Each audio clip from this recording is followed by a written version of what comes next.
del profesor Esser ha sido realmente muy interesante,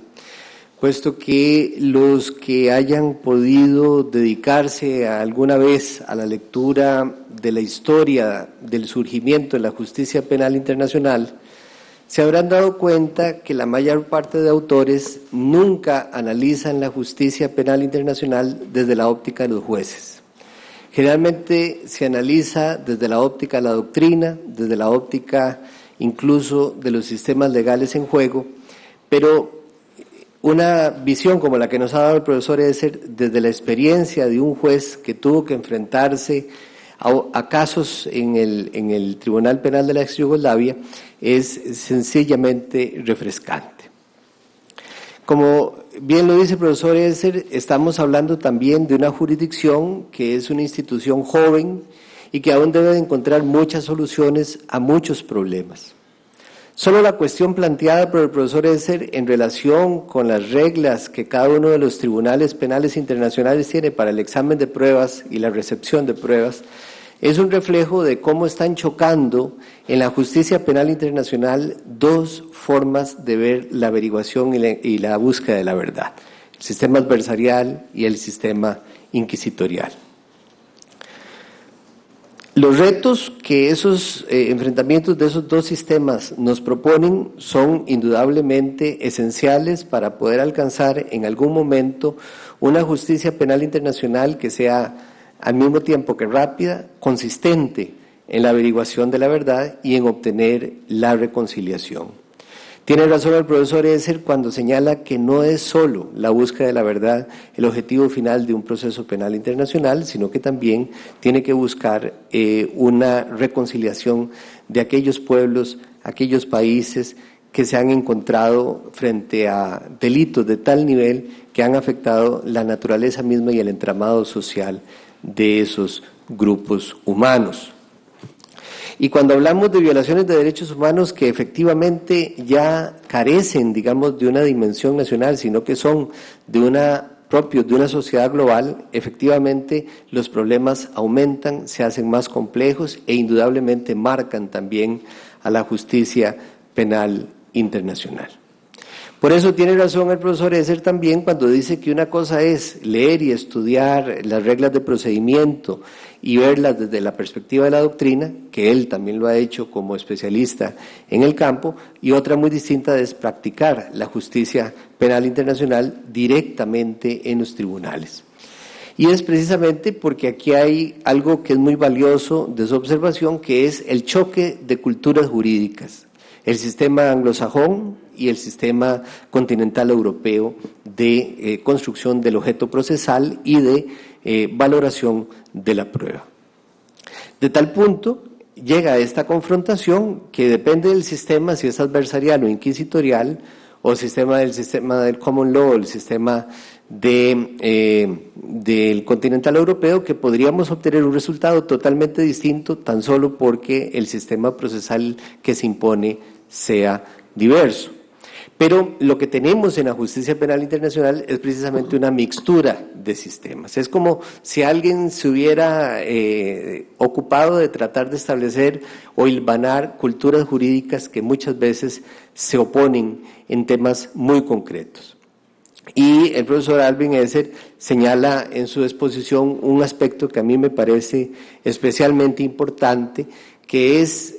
la lucha que hay en el fondo de todos estos sistemas procesales entre el concepto de fairness, que es muy difícil de traducir al español porque no es simplemente el concepto de justicia, sino que es un concepto procesal de armonía y de idoneidad procesal para la búsqueda de la verdad, y propiamente el de la justicia. Entonces, ¿qué hace justiciable la justicia penal internacional en términos de fairness y en términos de justicia? Bueno, precisamente señalaba el profesor Esser uno de los más dolorosos, que es precisamente la larga duración de los procesos penales internacionales, que tardan pues mucho tiempo precisamente por la complejidad de las acusaciones, la mezcla de sistemas procesales de ofrecimiento de prueba, la división tajante entre el caso de la defensa y el caso de la fiscalía y la dificultad que hay precisamente para las cámaras de juicio de predeterminar los elementos de juicio que van a ser planteados durante el procedimiento. Se decanta el profesor Esser entonces por identificar una serie de factores, una serie de elementos que hacen que esta duración del proceso penal internacional sea tan extendido y que hace también muy difícil de obtener resultados prontos, digamos, de los procedimientos que se han establecidos. Señala y identifica algunas de estas causas. El primero es un procedimiento que está especialmente dirigido por las partes, es un procedimiento de partes, y otro muy diferente a la expectativa que podría haber de un procedimiento dirigido por los jueces. Entre ustedes habrá también gente que piensa, digamos, la conferencia del profesor Esser en los términos de cómo nuestro procedimiento ha cambiado, un procedimiento con una fuerte base inquisitorial y una fase casi acusatoria de un debate, a pasar a un sistema especialmente adversarial y de partes, que es fruto de nuestra reforma de los años 90. Pero el profesor Esser excede, digamos, en su observación, más allá de verlo como un procedimiento dirigido por partes, un procedimiento dirigido por jueces, sino precisamente en la comprensión de que un proceso de partes tiene ventajas y desventajas también.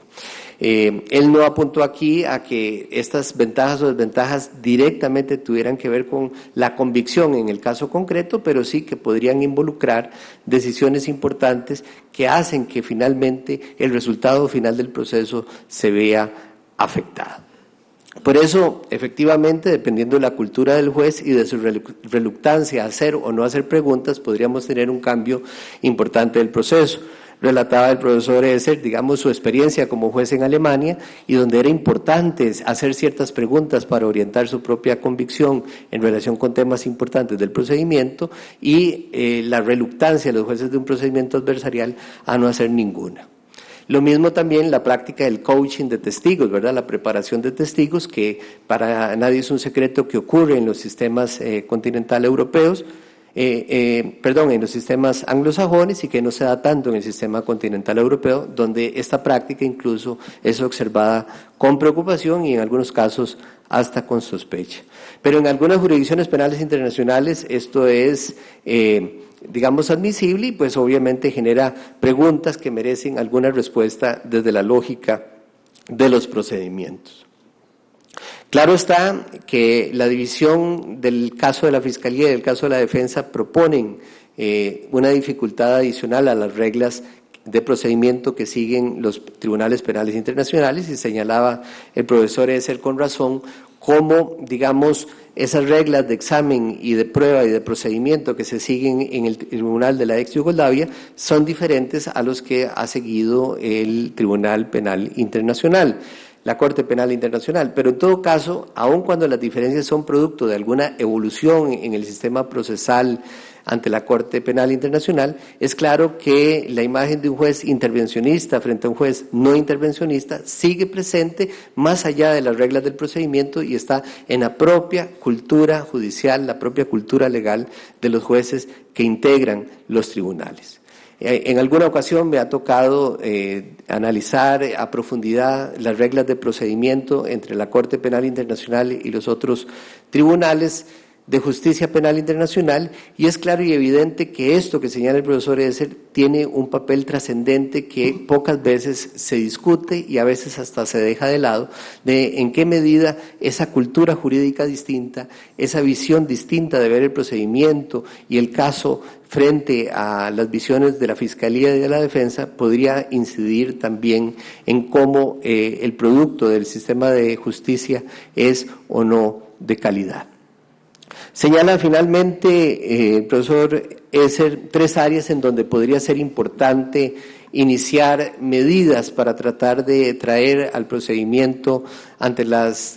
Cortes Penales Internacionales ventajas directamente dirigidas a reducir la duración del proceso. Y estas medidas de aceleramiento no solo tienen que ver con el indictment, ¿verdad?, la indicación de los cargos, sino también con el aseguramiento de las reglas de enjuiciamiento que permitan de manera clara darle posibilidad a los tribunales que van a enjuiciar a controlar las evidencias y los asuntos que van a ser discutidos en el proceso.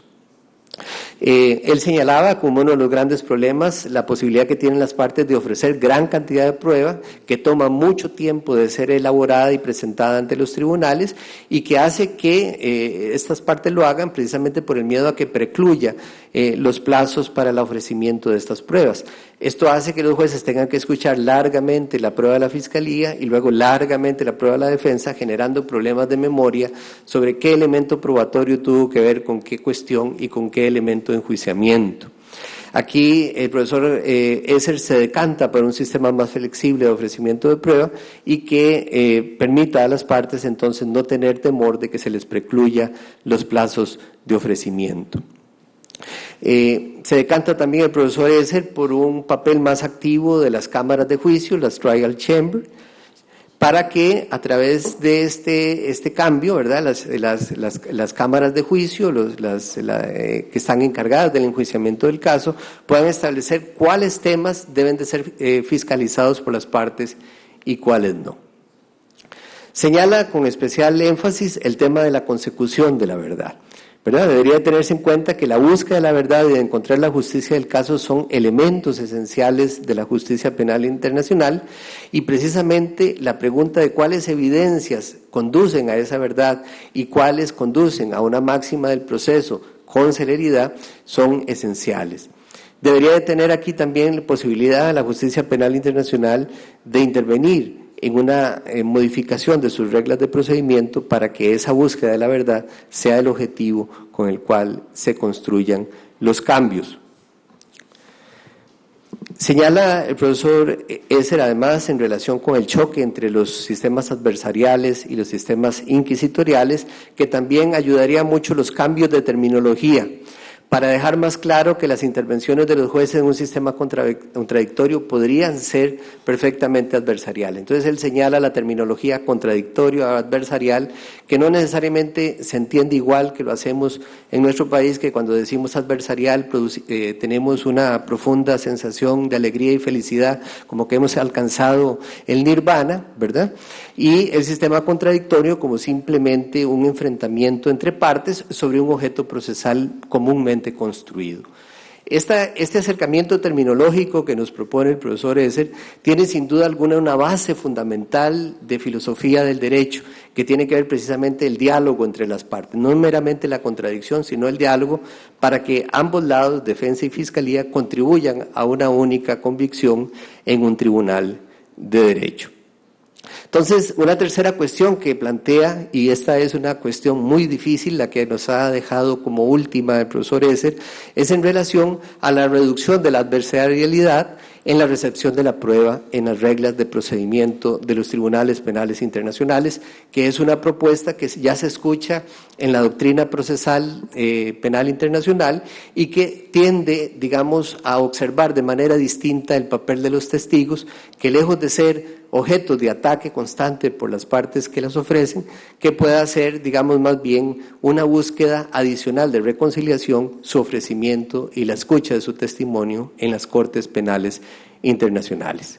Las reglas de presentación de prueba y de lo que esto pudiera servir para el caso